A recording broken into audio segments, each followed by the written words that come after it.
ومن أحسن قولا ممن دعا إلى الله وعمل صالحا وقال إنني من المسلمين. بسم الله الرحمن الرحيم. الحمد لله والصلاة والسلام على رسول الله وعلى آله وصحبه أجمعين وبعد।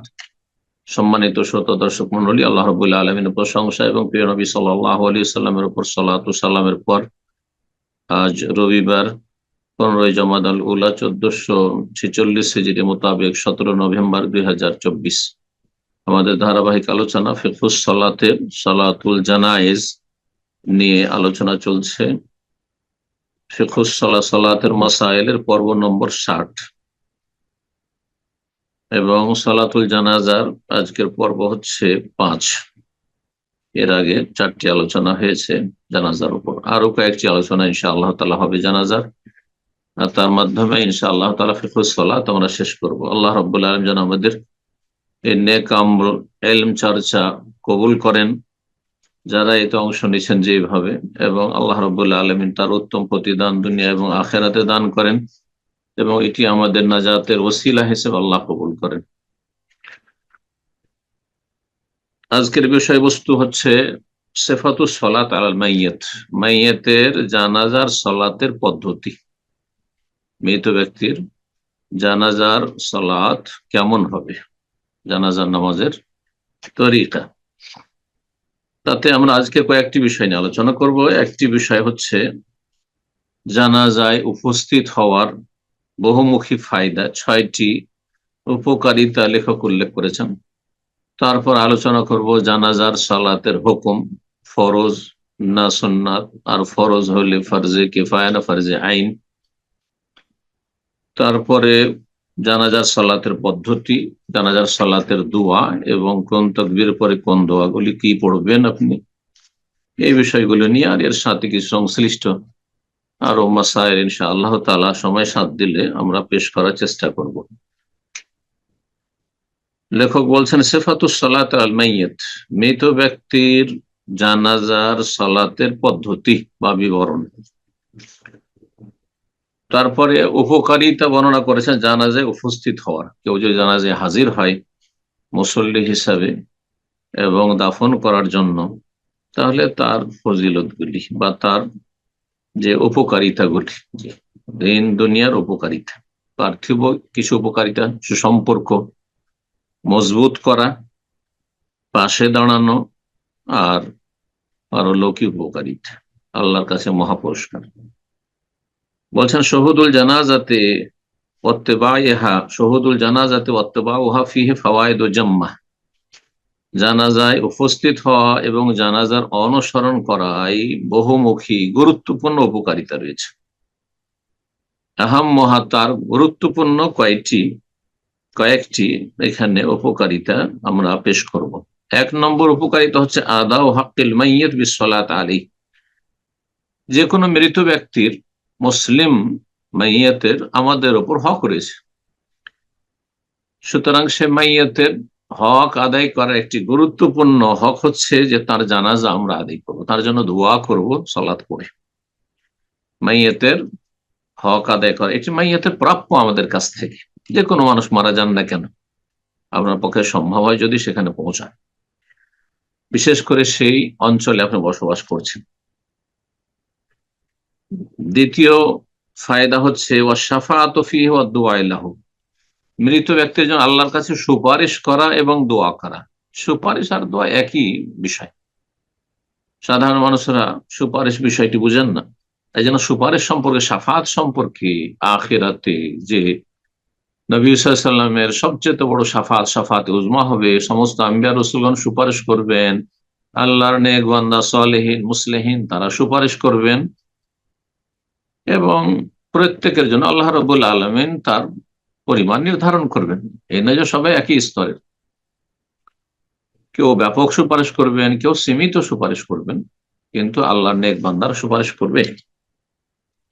মালায়েকা সুপারিশ করবেন। সুপারিশ হচ্ছে আখিরাতে হাসরের মাঠে পরকালে আল্লাহর কাছে দোয়া করা, কারোর জন্য দোয়া করা যে আল্লাহ কি আযাব থেকে রক্ষা করো, আযাব থেকে মুক্তি দান করো, জান্নাত দান করো, এর মর্যাদা উঁচু করো, এই দোয়াগুলো। তো মাইয়িত যখন দুনিয়া থেকে চলে গেছে, তার নাম এখন মাইয়িত, সে মৃত, তার জন্য আল্লাহর কাছে সুপারিশ করা এবং আল্লাহর কাছে দোয়া করা, এটি একটি উপকারিতা। 3 নম্বর উপকারিতা হচ্ছে ওয়াদা ও হাক্কে আহলিহি, মৃত ব্যক্তির পরিবার পরিজনেরও একটা হক রয়েছে। শোক সন্তপ্ত পরিবার, তার বাবা মা, তার স্ত্রী, তার ছেলে মেয়ে, তার ভাই বোনেরা, তার আত্মীয় স্বজন, তাদের একটা হক রয়েছে আমাদের উপর, যে তাদের আপনজন প্রিয়জন দুনিয়া থেকে বিদায় নিয়েছেন, তারা শোকাহত, তাদের হক আদায় করা এই জানাজার সালাতে উপস্থিত হওয়ার মাধ্যমে। 4 নম্বর উপকারিতা হচ্ছে ওয়াজাবরু খাতিরিহিম ইনদা মুসিবাতিহিম ফি মাইয়্যিতিহিম, তাদের মাইয়্যিতের জন্য, অর্থাৎ তাদের আপনজন যে মারা গেছেন তার উপর যে তাদের উপর মুসিবত বিপদ নেমে এসেছে, সেই ক্ষেত্রে তাদের পাশে দাঁড়ানো, তাদের সাথে সমবেদনা জ্ঞাপন করা এবং তাদের শোককে লাঘব করার জন্য চেষ্টা করা। মানুষ যখন তাদের কাছে যাবে, তাদের খোঁজ খবর নেবে, তাদেরকে সান্ত্বনা দেবে, তখন তাদের মুসিবত হালকা হবে, মনটা হালকা হবে তাদের। 5 নম্বর উপকারিতা হচ্ছে তাহসিলুল আজরিল আজিম লিল মুশাইয়্যিহ, যেই ব্যক্তি মাইয়্যিতকে বিদায় করার জন্য যাবেন তিনি মহাপুরস্কার হাসিল করবেন, 2 কিরাত পাবেন যদি জানাজা প্লাস দাফনে হাজির হন, যেমন হাদিসে রয়েছে। কিন্তু আল্লাহর প্রতি ইমানের সাথে নেকির আশায় যেতে হবে, দুনিয়ার গরজে নয়, স্বার্থে নয়, মহাপুরস্কার পাবেন। আর যদি শুধু জানাজা পড়ে চলে আসেন, কবরস্থানে দাফনে গেলেন, না হয়তো শুধু জানাজা পড়লেন, তাহলে তাতে 1 কিরাত পাবেন, আর 1টি কিরাত উহুদ সমপরিমাণ নবী সাল্লাল্লাহু আলাইহি ওয়াসাল্লাম বলেছেন। 6 নম্বর উপকারিতা হচ্ছে হুসুল ইজাত ওয়াল ইতিবার বি মুশাহাদাতিল জানাইজ ওয়াল মাকাবির ওয়া গায়রা যালিক, উপদেশ গ্রহণ করা এবং শিক্ষা নেওয়া এই জানাজা দেখার মাধ্যমে। মৃত ব্যক্তিকে দেখলেন যে তাকে খাটে করে মানুষ কাঁধে করে নিয়ে যাচ্ছে, কত জাদরেল মানুষ ছিল, কত প্রভাবশালী মানুষ ছিল, কত ধনকুপ মানুষ ছিল, কত বড় আপনার মহাশক্তিধর নেতা ছিল, রাষ্ট্রনায়ক ছিল, আর কত তার কাছে দুনিয়ার দাপটার ক্ষমতা ছিল, কিন্তু আজকে অসহায়, নিজে অচল অবস্থায় খাটে পড়ে আছে, তাকে কাঁধে করে নিয়ে গিয়ে সসম্মানে তাকে বিদায় করে আসতে হচ্ছে। না হলে কিছুক্ষণের মধ্যে, কয়েক ঘন্টা এমন সরে দুর্গন্ধ হয়ে যাবে যে আপনজনও সেখান থেকে পলায়ন করবে। আল্লাহু আকবার। মানুষ কত মূল্যহীন, কিন্তু নিজের মূল্য নিজেই বুঝে না। জি, এই জন্য নিজেকে সম্মানিত করতে হলে নিজেকে আল্লাহমুখী করতে হবে, রবকে চিনতে হবে যে কোথা থেকে এসেছি এবং কোন দিকে যাচ্ছি এবং শেষ পরিণাম কি। যেই ব্যক্তি এই বিষয়গুলো বুঝলো না, সে মানুষই না আসলে। উলাইকা কাল আনআম, তারা হচ্ছে চতুষ্পদ জন্তুর মতো। চতুষ্পদ জন্তু বুঝে না তারা কোত্থেকে এসছে, কিভাবে এসেছে এবং কোথায় যাচ্ছে, তাদের হায়াত মত আছে, কিছুই বুঝে না। ঠিক ওই রকম বালহুম আদাল, তার চাইতে অধম, কারণ এদের বিবেক হিতাহিত জ্ঞান থাকা সত্ত্বেও তার নিজের বিবেককে কাজে লাগে না। লহুম কুলুবুন লা ইয়াফকাহুনা বিহা, তাদের তো অন্তর আছে, হিতাহিত জ্ঞান আছে, কিন্তু তারা নির্বোধ। ওয়ালাহুম আযানুন, শ্রবণ শক্তি আছে, কিন্তু শোনেন না, ভালো মন্দের পার্থক্য করার ক্ষমতাও আছে। ওয়ালাহুম আয়ুনুন লা ইবসিরুন, চোখ আছে, ভালো মন্দের পার্থক্য করার মতো চোখ আছে, কিন্তু তা দিয়ে ভালো মন্দের পার্থক্য করে না। উলাইকা কাল আনআম বাল হুম আদাল, এরাই হচ্ছে চতুষ্পদ জন্তুর মতো, যাদের কোন লক্ষ্য উদ্দেশ্য জানা নেই। লক্ষ্য উদ্দেশ্য হচ্ছে পেট আর যৌনাচার, পেটের ক্ষুধা দূর করা আর যৌন ক্ষুধা দূর করা। আল্লাহ হেফাজত করুন এরকম পাশবিক জীবন থেকে। জি। তো উপদেশ গ্রহণ করা, শিক্ষা নেওয়া জানাজা দেখে এবং কবরগুলি দেখে, যে আমি যতই শক্তিশালী হই না কেন, যতই সুস্থ থাকি না কেন, যতই বড় আলেম হই না কেন, আর যতই বড় ওলিউল্লাহ হই না কেন, আল্লাহওয়ালা হই না কেন, একসময় আমাকেও এখানে যেতে হবে, এই কবরে নামতে হবে, আমার সাথে এই সাদা কাপড় কাফন ছাড়া কিছুই থাকবে না, খালি হাতে যেতে হবে, এবং আমার শুধু আমলটা কাজে আসবে, কিছুই কাজে আসবে না, এসব শিক্ষা কোথায় পাবে যদি মানুষ কবরস্থানে না যায়, জানাজায় না যায়, মাইয়াতকে মাইয়াতের হক আদায় করতে না যায়, তো কি করে জানবে আর কি করে শিক্ষা নেবে? ইত্যাদি ইত্যাদি বহুমুখী আরো উপকারিতা রয়েছে। নেক কাজে, ভালো কাজে আল্লাহ বেশি বেশি শরীক হওয়ার তৌফিক দান করে। জানাজার সলাতের হুকুম। জানাজার সলাত বলছেন লেখো ফরজ কিফায়াতিন, ফরজে কিফায়া। ফরজ দুই রকম, ফরজে আইন মানে প্রত্যেক সাবালক মুসলিমের উপর ফরজ, এটা ফরজে আইন। ফরজে কিফায়া মানে মুসলিম উম্মার কিছু সংখ্যক মানুষ যদি আদায় করে দেয় তাহলে সবার পক্ষ থেকে আদায় হবে, আর যদি কেউ আদায় না করে তাহলে সেই এলাকার সমস্ত মানুষ গুনাহগার হবে, সমস্ত মানুষ গুনাহগার হবে। তাহলে একটি জানাজা, একজন মানুষ মারা গেছে, সে এলাকার মানুষের ফরজে কিফায়া হয়ে রয়েছে। 500 লোক সেই এলাকায় বসবাস করে বা 1000 বসবাস করে, তার মধ্যে 50 জন 100 জন গেলেই ফরজে কিফায়া আদায় হয়ে গেল মোটামুটি। আর বাকি সমস্ত মানুষের জন্য সুন্নাত। এটা কিন্তু অনেকে উল্লেখ করেন না যে ফরজে কিফায়া ধরেন 500 জনের মধ্যে 50 জন গেল, ফরজে কিফায়া সবার পক্ষ থেকে ফরজটা আদায় হয়ে গেল, কিন্তু বাকি লোকের জন্য এই জানাজার হুকুম কি? জানাজার সালাত প্রত্যেক মুসলিমের জন্য, মুসলিম পুরুষ মুসলিম নারীরা জানাজার সালাতের জন্য যাবে না, জানাজার পিছনে পিছনে কবরস্থানে যাওয়া তাদের জন্য জায়েজ নয়। কিন্তু কোন মসজিদে আছে মহিলা সেকশনে, আর সেই মসজিদে জানাজা হচ্ছে, মসজিদে হারাম, মসজিদে নববীতে হচ্ছে, অথবা কোনো মসজিদে এমন কোনো ব্যবস্থা আছে সেখানে জানাজা হচ্ছে, সেখানে পড়ে নিল, সেটা ঠিক আছে, সেটা ঠিক আছে। কিন্তু জানাজার অনসর্গ ইত্তেবাউল জানাজ, এটা পুরুষের কাজ, পুরুষের দায়িত্ব, এটা মহিলার নাই। দলে দলে জানাজা পড়ার জন্য যাবে, যে যায় মৃতের বাড়িতে জানাজা পড়ে আসে, মহিলারা যাবেন না, মোটেই জায়েজ নাই। তবে কিছু মহিলা আছে, আত্মীয় স্বজনরা মেয়েতের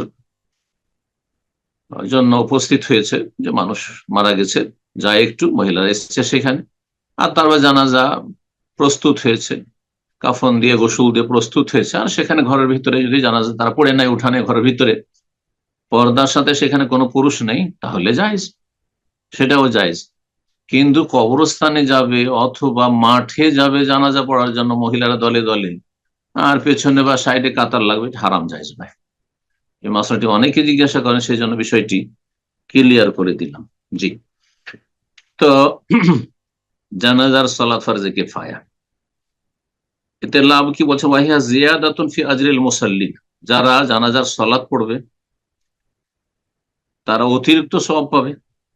ওয়া শাফাআতুন ফি হাক্কিল মাইয়িতিন, আর যারা মারা গেছে মাইয়িত, তাদের জন্য সুপারিশ, জানাজার মাধ্যমে আল্লাহর কাছে সুপারিশ করলে দোয়া করে, আল্লাহুম্মা ফিল হাইয়িনা ওয়া মাইয়িতিনা ওয়া শাহিদিনা ওয়া গায়িবিনা আল্লাহুম্মা আগফির লাহু ওয়ারহামহু ওয়াআফিহি ওয়াফু আনহু, বিভিন্ন যে দোয়াগুলি রয়েছে, আল্লাহর কাছে সুপারিশ করলেন, দোয়া করলেন আপনি, আর আপনার ফায়দা যে উপস্থিত হলো, তার ফায়দা হলো যে নেকি বাড়লো, আর মাইয়াতের ফায়দা হলো যে তার জন্য দোয়া হলো, তার জন্য আল্লাহর কাছে সুপারিশ করা হইলো, তার আযাব দূর হবে, তার মর্যাদা উঁচু হবে। জি, ওয়াস্তাহিবু কাসরাতুল মুসাল্লিন আলাইহা, আর মুসল্লিদের সংখ্যা বেশি হওয়া মুস্তাহাব, ভালো, যত বেশি সংখ্যক মুসল্লি হবেন তত বেশি ভালো। ওয়াকুল্লামা কানাল মুসাল্লুনা আকসার ফাহুয়া আফদাল, যত বেশি সংখ্যা বাড়বে মুসল্লিদের তত বেশি উত্তম জানাজা হবে বা ফজিলত হাসিল করবে মুসলিমরা। সহিহ মুসলিম একটি হাদিস রয়েছে আব্দুল্লাহ ইবনে আব্বাস রাদিয়াল্লাহু তাআলা আনহুমা থেকে, তিনি বলেন সামিতু রাসূলুল্লাহ সাল্লাল্লাহু আলাইহি ওয়াসাল্লাম ইয়াকুল, আমি রাসূলুল্লাহ সাল্লাল্লাহু আলাইহি ওয়াসাল্লাম বলতে শুনেছি, মা মিন রাজুলিন মুসলিমিন, যে কোনো মুসলিম ব্যক্তি, ইয়ামুতু, যদি মারা যায়, ফায়াকুমু আলা জানাজাতি 40 রাজুলান, তার জানাজায় যদি 40 জন মানুষ জানাজার সালাতে দাঁড়ায়, তো সর্বনিম্ন 40 হইতে হবে কথা না। এই হাদিস থেকে কেউ ভেবেছে যে জানাজার নামাজে সর্বনিম্ন 40 হইতে হবে, না, এটি নবী সাল্লাল্লাহু আলাইহি ওয়াসাল্লাম উদাহরণস্বরূপ বলেছেন, যেমন আমি 50 বললাম উদাহরণস্বরূপ এটি, কিন্তু 40-এর কমে 30-20 হবে না, এর বেশি লোক নেই হয়তো এলাকায়, নিরাপত্তাহীনতা আছে অথবা বিভিন্ন কারণ রয়েছে, সেই এলাকায় লোকজন বসবাস করে না, মাঠে ঘাটে কোথাও মরুভূমিতে মারা গেছে, সেখানে 5 জন আছে, 5 জনে জানাজা পড়বে, 3 জন আছে, 2 জন আছে, 2 জনেই জানাজা পড়বে, একা আছে, একাই পড়বে।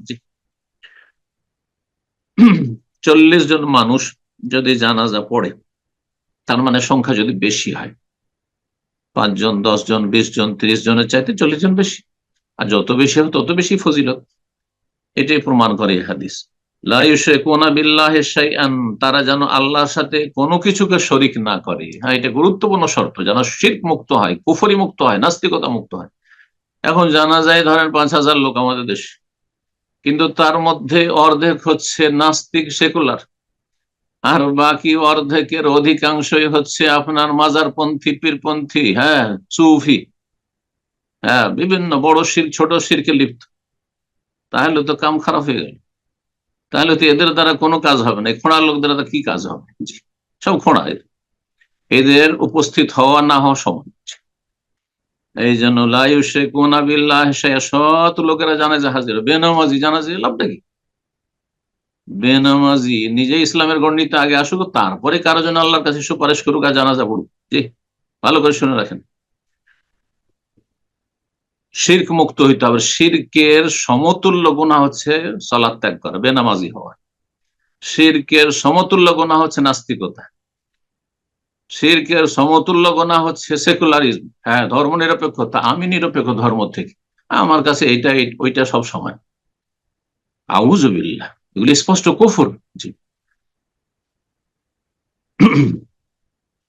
তৌহিদবাদী মুসলিম এবং যত সৎ হবে, বিদআত মুক্ত, ছোট বিদআত থেকেও মুক্ত, বেদাতি তরিকা জানাজা পড়ে না, তারপরে তারা পরেজগার মানুষ, ফরজ ওয়াজিবের হেফাজত করে, হারাম থেকে কাবিরা থেকে বেঁচে থাকে, আর ভুল ভ্রান্তি হয়ে গেলে তওবা করে নেই, এইরকম লোক, এইরকম কোয়ালিটির মুসল্লি হইতে হবে। তাহলে ইল্লা শাফাহুমুল্লাহ ফি, তাহলে আল্লাহ তাদের সুপারিশ এই মৃত ব্যক্তির ক্ষেত্রে কবুল করবেন, দোয়া কবুল করবেন আল্লাহ রাব্বুল আলামিন, যে দোয়াগুলি তার জন্য করা হবে। সহিহ মুসলিমের 948 নম্বর হাদিস। জানাজা পড়ার আগে উজু করে নিতে হবে। আমাদের সে একটা ফতোয়া আছে কিন্তু হানাফি সমাজ, যে জানাজা দেখছেন শুরু হয়ে গেছে বা শুরু হতে যাচ্ছে, আর আপনি যদি উজু করতে যান তো জামাত ছুটে যাবে, তো তেমন করে দিলেন দৌড়, না, এটা মোটেই জায়েজ নয়, হবে না নামাজ। আপনি দ্বিতীয়বারে গিয়ে জানাজা পড়েন, একাই পড়েন পরে গিয়ে, কিন্তু আপনাকে উজু করতে হবে, কারণ আশেপাশে পানি আছে। তেমন কখন? তেমন যখন দেখবেন যে ফালাম তাজিদু মান, পানি নেই, অথবা পানি আছে কিন্তু আমি এমন অসুস্থ অচল যে আমি পানি ব্যবহার করতে পারছি না, বা এত অল্প পানি আছে যে এই পানি যদি উজুতে ব্যবহার করি তো আমরা পিপাসায় মরে যাব, মরুভূমিতে আছে। এছাড়া এমনি নয় যে আমার জামাত ছুটে যাচ্ছে, ওয়াক্ত চলে যাচ্ছে, সেজন্য ওয়াক্ত থাকতে থাকতে আমি বিনা উজুতে নামাজ পড়ে না, মোটেই জায়েজ না। জি, বলছেন ইয়াতাওয়াদ্দা আরাদা সালাত আল মাইয়িত, মাইয়িতের উপর যে জানাজার সালাত পড়বে সে যেন উজু করে নেয়, তারপরে ওয়াস্তাকবিল, কিবলামুখী হবে, কিবলামুখী হওয়া শর্ত। ওয়াজাল জানাজাত বাইনহু বাইনাল কিবলা, জানাজাকে মুসল্লি তার মাঝে এবং কিবলার মাঝে রাখবে, মানে সামনে রাখবে, আর তারপরে সামনে করে সালাত আদায় করবে। পুরুষ আর নারীর মৃতদেহ কেমন করে রাখতে হবে আর কোনখানে ইমাম সাহেব দাঁড়াবেন, এই বিষয়গুলো সিফাতুস সালাত আল মাইয়িত, মৃত ব্যক্তির জানাজার সালাতের পদ্ধতি। বলছেন আর সুন্নাত হচ্ছে আইয়াকুমাল ইমাম ইনদা রাসির রাজুলিল মাইয়িত, ইমাম সাহেব দাঁড়াবেন পুরুষ মাইয়াতের মাথার কাছে। তো মাইয়াত, মৃত ব্যক্তি যদি পুরুষ হন তাহলে তার মাথার কাছে দাঁড়াবেন। ওয়াইন্দা ওয়াসাতিল মারআ, আর যদি মাইয়াত নারী হয় তাহলে তার মাঝামাঝি দাঁড়াবে, যাতে করে তার শরীরের জন্য পর্দা হয়। ওলামারা হিকমত বর্ণনা করেছেন। পার্থক্য এতটুকু হাদিসে এসছে, আর বিষয়টি সুন্নাত, ফরজ না। অর্থাৎ এতে কেউ যদি ভুল করে দেয় তাহলে তাতে নামাজ বাতিল হবে না। কারণ এই নিয়ে আমাদের দেশে খুব বাড়াবাড়ি, একটু এদিক ওদিক হলে নামাজ আপনার হয়নি, নতুন করে আবার নামাজ শুরু করবে। জি, তো এসব জেহালত আমাদের সমাজে আছে, আর চরমপন্থাও আছে অজ্ঞতার কারণে। তকবীর কয়টি দেবে? প্রসিদ্ধ হচ্ছে যে 4টি তকবীর। ওয়ায়ুকাব্বির আরবান, তাই লেখক বলছে 4টি তকবীর দেবে। তবে হাদিসে 5টি তকবীরও আছে, সহিহ হাদিস, সহিহ মুসলিমের হাদিস রয়েছে। 6টি তকবীরও আছে, 7 তকবীরও আছে, 9 তকবীর পর্যন্ত আছে। এই যে বিভিন্ন তকবীর গুলি আছে, এগুলির উপর আমল করা চলবে না, এগুলির উপর আমল করা যাবে না। এই বিষয়ে একদল ওলামা বলছেন না, এই হাদিসগুলি সাজ, এগুলো আমল করা যাবে না, অথবা মানসুখ, এসব দাবি করেছে। কিন্তু তাদের এই দাবিটি ঠিক নয়। হাদিস সাজও নয়, মুনকারও নয়, এবং মানসুখ রহিত নয়। জি, সাজ মুনকার এগুলি মুস্তালাহুল হাদিস, উসুল হাদিসের মানে হাদিসের কায়দা কানুনের এগুলি হচ্ছে পরিভাষা, সেগুলির ব্যাখ্যা করার সময় নেই, যার ফলে সংক্ষেপে বললাম তাদের ব্যাখ্যাগুলি সহি নয়। বরং বিভিন্ন সময় বিভিন্ন সুন্নতগুলি রাসূলুল্লাহ সাল্লাল্লাহু আলাইহি ওয়াসাল্লাম পালন করেছেন, যে কোনো একটি সুন্নত আপনি অবলম্বন করতে পারেন। বরং বিভিন্ন সময় আপনিও বিভিন্ন সুন্নতগুলি যদি কায়েম করেন, তাহলে এটি হচ্ছে বেশি সহি সুন্নাহ এবং সহি সুন্নাহর কাছাকাছি আপনার আমল, যে আপনিও বিভিন্ন সময় বিভিন্ন আমল করছেন যেমন নবী সাল্লাল্লাহু আলাইহি ওয়াসাল্লাম করেছেন। তবে একটি কথা মনে রাখবেন, সমাজে যেহেতু অজ্ঞতা বেশি, সুতরাং অজ্ঞ মানুষদের স্বভাব হচ্ছে যে যেটা জানে তার বাইরে সবকে বাতিল মনে করে, ভুল মনে করে, যতই সহি কাজ করেন। সুতরাং আপনি যদি ভিন্ন আমল করেন, তাহলে আপনাকে ওই এলাকার মানুষ যারা জানাজা উপস্থিত তাদেরকে কন্ট্রোল করতে হবে, এতটা যেন আপনার প্রভাব থাকে। মানে বড় আলেম, আপনি যা বলবেন তা শোনে, মানে হইচই হট্টগোল শুরু করে দেবে না মূর্খরা, তাহলে আমল করবেন আপনি।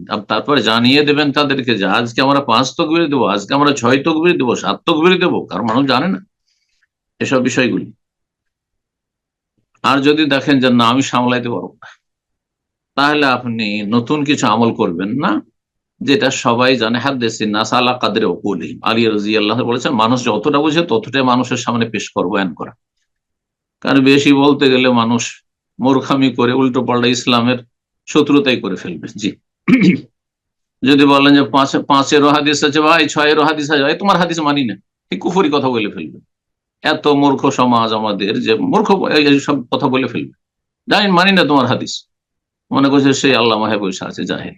জি, যার ফলে আপনি যে সমাজে বসবাস করছেন সেই সমাজকে লক্ষ্য রাখতে হবে যে তারা কি আমার কথাটি গ্রহণ করার মতো যোগ্যতা রাখে, হজম করার যোগ্যতা আছে।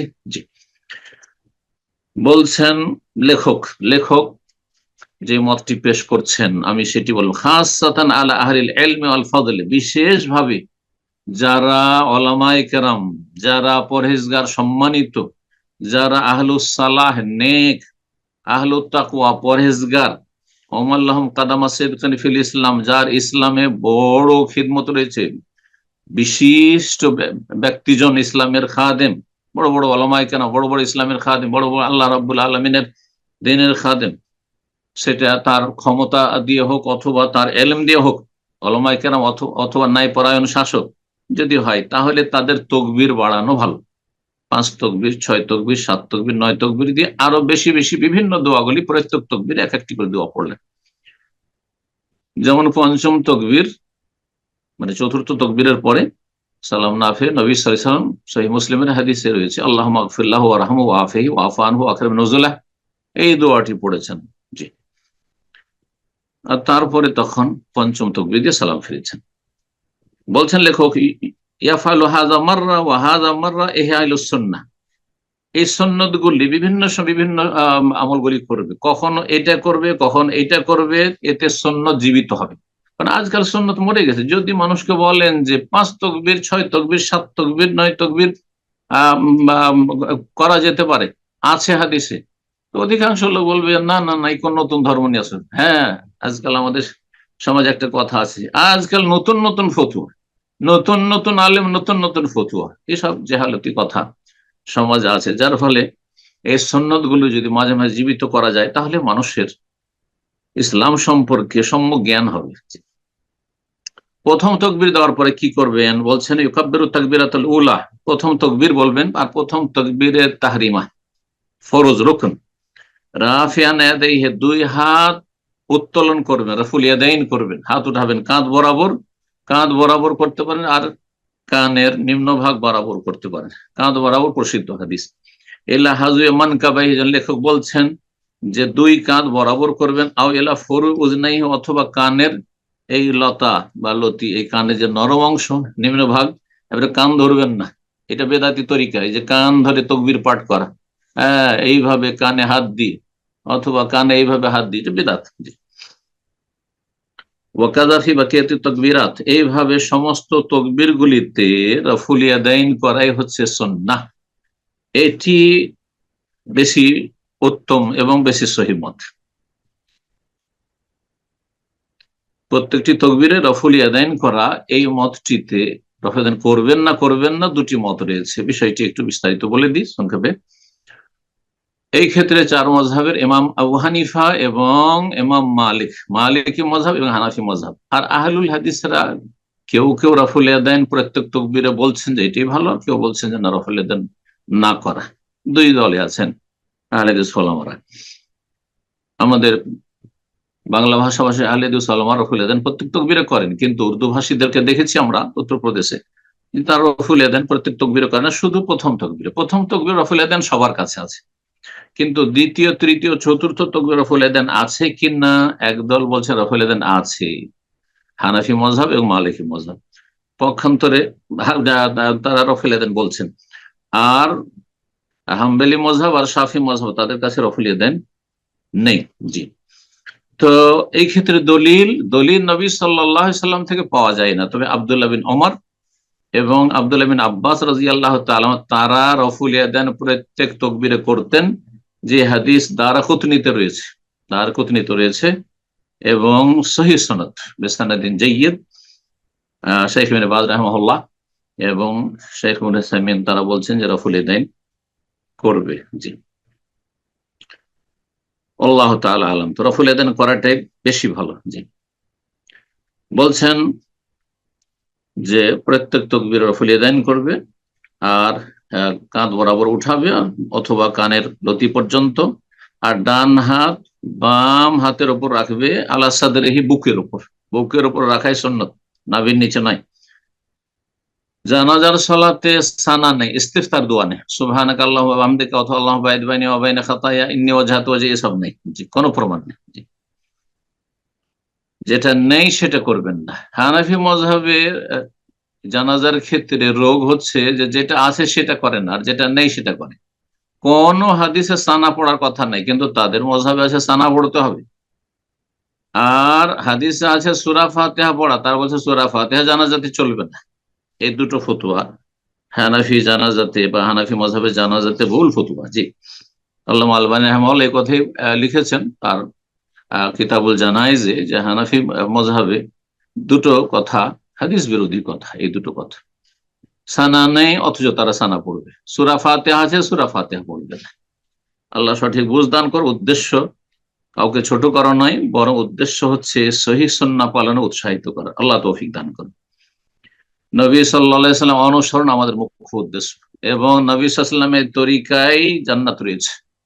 এবং মান ইউতির রাসূলা ফাকাদ আতা আল্লাহ, রাসূলুল্লাহ সাল্লাল্লাহু আলাইহি সাল্লাম আনুগত্যে আল্লাহর আনুগত্য রয়েছে। আল্লাহ তৌফিক দান করেন। বলছেন যে ইস্তিফতার দোয়া মানে সানার দোয়া পড়বে না, সুম্মা ইয়াতাআওয়াযু আউযু বিল্লাহ পড়বে আর বিসমিল্লাহ পড়বে, তারপরে সূরা ফাতিহা সিররান মনে মনে পড়বে, জাহরান উচ্চ স্বরে নয়। কিছু কিছু আহলে হাদিস ওলামারা যে জোরে পড়েন এটি সহিহ সুন্নাহ নয়, বরং সহিহ সুন্নাহ হচ্ছে আস্তে পড়া।